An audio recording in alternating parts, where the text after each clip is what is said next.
Hello and welcome back to Vizura Recaps. Today I'm going to explain a sci-fi thriller film. Spoilers follow. Keep an eye out and be cautious.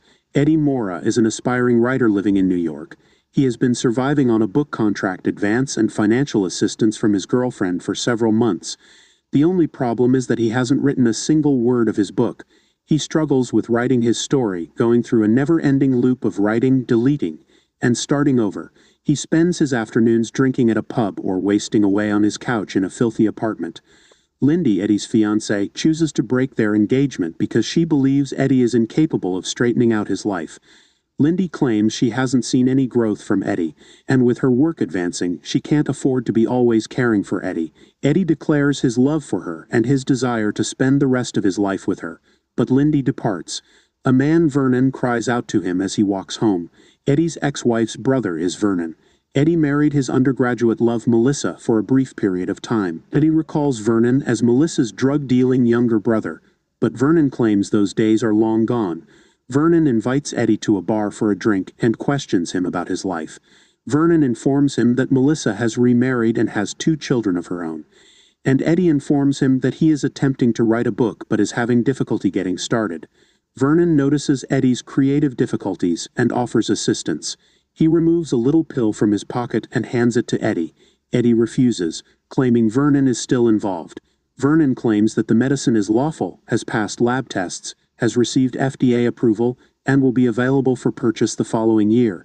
He gets early access to it because he works for the pharmaceutical business that produces it, which is known as NZT. Eddie is skeptical, claiming that he recognizes a designer medication when he sees one. Eddie is intrigued, and Vernon claims that the tablet activates dormant receptors in the brain, allowing them to employ 100% of their brain power. Vernon receives an important phone call and tells Eddie he'd love to meet up later, offering Eddie his business card. Eddie denies the medication, but Vernon pushes, citing the $800 cost of a single dosage. Eddie reflects on his life on his trip home. Thinking he's reached rock bottom, he takes the NZT, reasoning that things couldn't get any worse. On his way up, he runs across his landlord's wife, who curses him for being late on his rent. She yells at Eddie, telling him he'll never amount to anything and that he'll be homeless soon. Eddie has lost track of what the lady is saying as the NZT kicks in. He feels dizzy, and the drug's influence begins to take effect. He notices the lady's bag, which contains a law book. Eddie deduces that the lady dislikes him, but she must be bothered by something else. He inquires about law school, and the lady is shocked that Eddie is aware of her legal studies. Eddie recalls seeing the book in a dorm room some years ago while still in college. He now recalls everything he's ever read, seen, or heard in his whole life. Eddie then suggests a different law book that would be better appropriate for her homework, and continues to advise her on how to proceed with her assignment. Eddie's unexpected command of law and court impresses, even attracts, the lady. She invites him in, he assists her with her assignment, and they finally have sexual relations. Eddie is bewildered as to how he came to have all of this information. He understands that he has always had this knowledge. It was simply jumbled up in his thoughts. The NZT must have assisted his brain in rearrangement and analysis of the material in his head, resulting in a congruent and structured thinking to which he now has total access. Every documentary, every magazine article, every movie, every commercial, everything he's ever read or watched has now been converted into a searchable database. He returns to his filthy apartment and begins cleaning. He begins writing and ends up with a preliminary manuscript of 90 pages. The NZT not only provided him with improved information, but it also provided him with a boost in motivation. He feels the NZT's effects have worn off the next day. He delivers his manuscript to the editor. The editor is skeptical, but he reads it anyway. Eddie returns home to find voice messages from his editor congratulating him. Eddie then thinks he needs more NZT and goes to Vernon's place. Eddie arrives in Vernon's apartment, and Vernon quickly recognizes what Eddie desires. Eddie notices Vernon's bruises and scrapes on his face and inquires as to what happened, but Vernon refuses to say. Vernon then admits that he lied about the NZT being lawful and FDA approved. Eddie, on the other hand, still wants more. Vernon asks Eddie to go do some chores, and Eddie agrees. Figuring he'd do whatever it takes to earn more NZT, he returns to the apartment and finds the door broken open. Vernon's flat has been looted and he is sitting on the couch with a bullet hole in his skull. Eddie calls the cops, but quickly realizes that he must locate Vernon's NZT stockpile before the cops arrive. He discovers a pack of NZT as well as Vernon's client list and cash. Eddie is interviewed at the police station and receives a phone call from Melissa. The cops then tell Eddie that they will keep in touch. Eddie takes another tablet at home, and his creative juices begin to flow. Eddie gets a haircut and new clothes with Vernon's money. He starts working out and finishes his book in 4 days. In 3 days, he learns to play the piano and realizes he can learn any language by listening to it. Eddie gets more extroverted, meeting new people and dazzling everyone with his knowledge of nearly any subject. He loses his timidity and becomes courageous. Believing that he can achieve anything he sets his mind to, Eddie had a light bulb moment and realizes what he must do. He was going to get into stock trading. He meets Kevin, a Wall Street broker who becomes Eddie's entry point into the world of stocks. Eddie begins reading stock trading literature and watching the stock market for movement. He raised Vernon's remaining $800 to $2,000 in a single day. Using NZT the following day, it reaches $7,500. Eddie wants additional funds to expand and decides to seek assistance from a loan shark named Gennady.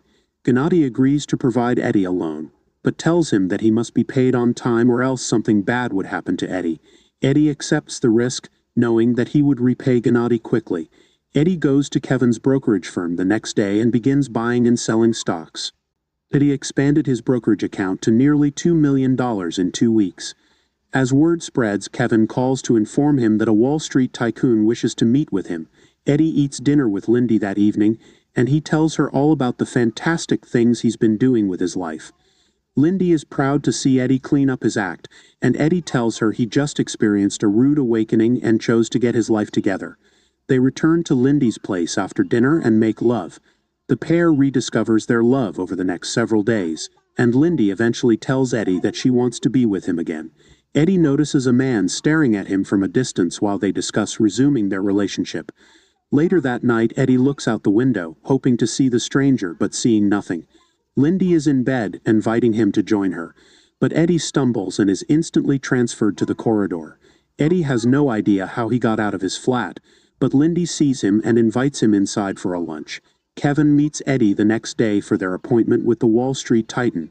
Kevin is worried, but Eddie tells him that everything will be all right. Carl Van Loon, a Wall Street legend, enters and they begin to converse. Carl's friend is skeptical of Eddie and how quickly he ascended the ladder, suspecting a swindle, but Eddie talks his way through his questions and impresses Carl. Carl hands Eddie a bundle of documents regarding the firms he owns on the way home and wants Eddie to look over them, evaluate a pattern, and tell him what a good step would be. Eddie does a comprehensive investigation and concludes that Carl must be contemplating a huge merger with a competitive corporation. Carl is even more impressed, noting how no one could have worked that out in such a short period of time. Carl provides Eddie the opportunity to restructure the deals between the companies and invites Eddie to meet with him the next day. Eddie accepts the challenge and departs Carl's limousine, but he decides not to return home. Instead, he begins strolling in order to gather as much information as possible. Still, he has moments of unconsciousness, finding himself in various sections of the city with no recall of how he got there. He stumbles into multiple parties, clubs, and encounters various ladies before ending up in a hotel room with a model and having intercourse. Eddie has no idea that the odd man he saw earlier is following him. Eddie leaves the hotel and goes to the metro, where he gets into a battle with a group of thugs. The NZT aids him in remembering every self-defense film, action movie, battle scene, and survival documentary he's ever seen, and he defeats the gang of thugs on his own. He then begins running and by daylight finds himself atop the Brooklyn Bridge with no recall of what happened to him in the previous 18 hours. He returns home and goes to bed, but his alarm wakes him up, reminding him of the meeting with Carl. Eddie decides not to take an NZT pill because he is afraid of experiencing another episode of forgetfulness. He examines the files Carl supplied him, but the material is incomprehensible to him. Eddie tells Kevin he needs to reschedule the meeting, but Kevin claims he won't get another chance if he cancels now. Eddie arrives for the meeting without having taken NZT, and he is obviously less focused, dizzy, and has difficulty speaking. Carl detects Eddie's lack of focus and inquires about Hank Atwood, the competitor businessman with whom he hoped to merge. Carl claims Atwood was a nobody who rose to prominence in the field of stock trading. Carl is surprised as to how Atwood rose so quickly and is now ready to compete with him. Eddie shifts his sight away from Carl and toward the television, where he sees a new report of a woman discovered dead at the hotel. The same woman he was with the night before. Eddie loses concentration and excuses himself from Carl. He walks out and starts vomiting, his stomach twisting at the notion of perhaps killing someone. He returns home and receives a call from Melissa, who is inquiring about Vernon's death. Eddie asks Melissa if they may meet somewhere, and she grudgingly agrees. Eddie reads through Vernon's notebook in a park, looking up Vernon's clients and calling them to learn more about the consequences of NZT. He gets an answer saying the individual has died for each number he calls. Each of them had suffered from severe migraines, vomiting, and some had even passed out. Nonetheless, they were all killed. He dials another number, and the phone of the man behind Eddie rings. Eddie hears his voice on the other end of the line when he answers. Eddie identifies him as the one who had been spying on him. The man who had followed Eddie and the model to the motel is back. Eddie takes off running, and the man pursues. Eddie darts through the streets, dodging cars. He finally gets into a taxi cab and heads to Melissa's meeting location. Melissa tells Eddie that Vernon's death did not surprise her, and that she is aware of the NZT. She took it as well, but soon decided to discontinue it. Having the brain function at a high level of mental activity for an extended period of time would result in mental exhaustion and burnout. She became afraid and stopped taking NZT. Suddenly, she felt sluggish, inattentive, and struggled to keep her work. 2 years have gone, and the after effects have yet to fade. She advises Eddie to stop taking the drug as well, but to reduce the amount, as an abrupt stop would be fatal. Eddie is on his way home when he bumps into Gennady. Eddie is beaten up by Gennady, who demands payment. They stumble up to Eddie's flat, where Eddie drops an NZT pill. Gennady picks up the tablet, believing it to be a narcotic, and swallows it. They then go to the bank, where Eddie hands him the money. Gennady says the tablet made him feel great, and he'll be back for more soon. Eddie stumbles into Lindy's office and falls. Eddie has no choice except to tell Lindy everything. Lindy realizes the cause of Eddie's increased determination and offers to go get the tablets for him. She goes home, gets the rest of the medications, and returns. She notices the man following him on her way back. She escapes into a city park and asks 2 men for assistance, but the pursuer stabs both men and continues to pursue Lindy. Lindy takes cover behind some stones and dials Eddie's number. Eddie tells her to take one of the tablets since it will give her the strength she needs to tackle the situation, which she does. She knows what she has to do after the pill takes effect in order to avoid the man who is pursuing her. She dashes into the ice rink carrying a child and spinning her around, allowing the child's ice skates to slice the man's face. Lindy escapes after the man falls. Lindy expresses her concerns about the pill the next day, claiming that it transformed her into a completely new person. Eddie swears to cease taking the medication once he has enough money. Eddie notices Gennady spying on him on the street. Eddie approaches, and Gennady informs him that he requires more of the drug. Eddie gives him a few, but Gennady refuses to stop. Eddie employs 2 bodyguards, believing he will need security at all times. He meets with Carl again and apologizes for his prior behavior, claiming he was only sick. Carl is dissatisfied by Eddie's apology, but he claims to have seen the forecasts Eddie sent and is once again impressed. Eddie would soon facilitate what he calls the largest merger in corporate history, between Carl Van Loon and Hank Atwood. Eddie realizes that if he slept well, stayed hydrated and fed, avoided alcohol, and took a consistent dose, the blackout episodes ended. He has suits built just for him, each containing a concealed pocket for all of his NZT. He locates a chemist and requests that he reverse engineer the pill in order to produce more of his own. He runs across the investigator who interviewed him about Vernon's death while eating lunch. Eddie is now a suspect in the model's death, according to the detective, because one eyewitness saw him at the crime site. Eddie hires Morris Brandt, one of New York's greatest and most cutthroat lawyers. Brandt momentarily frees him by claiming that the police proof is insufficient. Eddie returns to his hotel room to discover that someone has broken in and, he guesses, is hunting for the NZT. Security is now a big priority for Eddie, so he chooses to purchase a magnificent penthouse apartment with a top-of-the-line security system. Later, Eddie encounters Gennady, who is now guarded by his own men. Eddie realizes that Gennady is also taking the medication. Gennady demands 20 more tablets and threatens Eddie with the death of the model. The contract signing with Atwood is scheduled for the next day, but Carl is concerned because Atwood is running late. Atwood's wife arrives later and informs them that her husband has been hospitalized due to discomfort and dizziness. She expresses her desire to complete the deal as soon as Atwood is able. Eddie recognizes her driver as the man who had been stalking him as they walk her down the street. Eddie meets up with Brandt at the police station that afternoon, where Eddie must go through a police lineup. Eddie removes his coat and hands it to Brandt. After the lineup, he sees Brandt again and informs him that Eddie has been cleared of suspicion. Eddie's suit jacket is then complimented by Brandt. He returns to Carl's office and realizes Atwood is now in a coma. He goes to the bathroom to take another medicine, only to find that his secret pocket is empty. His stash has vanished. He returns to Carl, and a parcel is delivered to him. When he opens it, he sees the hands of his disembodied bodyguards within. In disbelief, he flees Carl's office and rushes home. He views a news article on Atwood's issue, and notices that Brandt is also Atwood's attorney. He eventually grasps the concept and bursts out laughing.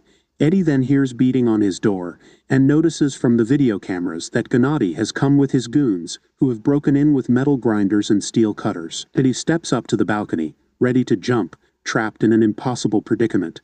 As his foot slides, he comes to a halt, trying to recall if he had left even a single tablet someplace. He searches his memories and recalls one being left in his old tin container. He digs among the boxes and finds it, but Gennady breaks in and Eddie trips over a box, causing him to lose the drug. Eddie is pinned down by Gennady's thugs, and Gennady demonstrates Eddie an even better way to use NZT. He dissolves it and injects it directly into his circulation. He claims it is more potent and lasts longer this way. Eddie examines his attackers and sees one of them has a blind eye.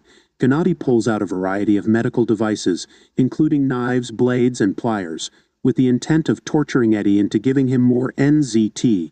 The henchmen begin grinding into the safe in the adjacent room, as Gennady approaches Eddie, but Eddie stabs him with a knife he had previously concealed. Eddie slams the blade into Gennady, murdering him in the process. Eddie collapses on the floor beside a bleeding Gennady. He notices the needle Gennady used to inject the NZT, and decides to consume Gennady's blood in the hopes of absorbing part of the NZT. It works, and his brain begins to function at full capacity. He lies on the floor waiting for the half-blind henchman to return.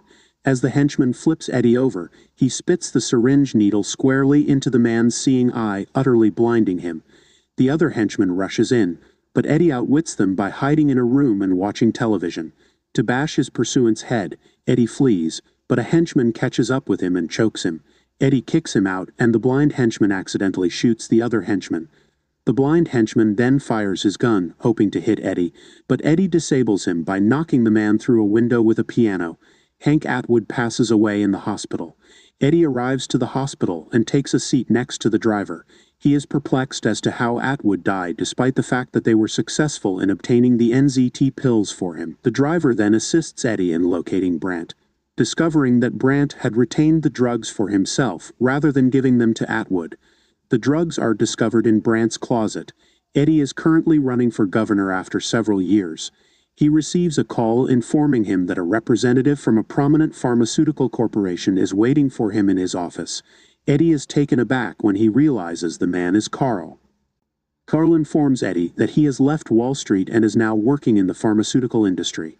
Carl admits that he now knows about NZT, telling Eddie that the medicine is manufactured by the corporation he owns.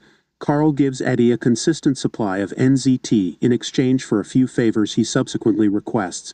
Eddie declines Carl's offer, but Carl warns that the illegal NZT labs have all been shut down, and that they are now the only ones producing the NZT. Eddie then admits that he no longer takes NZT. He had the medicine modified and changed a while ago to eliminate the adverse effects.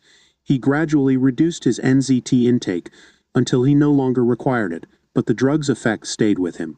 The enhanced NZT had permanently altered his brain patterns, and Eddie's brain is now fully unlocked, even when he is not using the drug.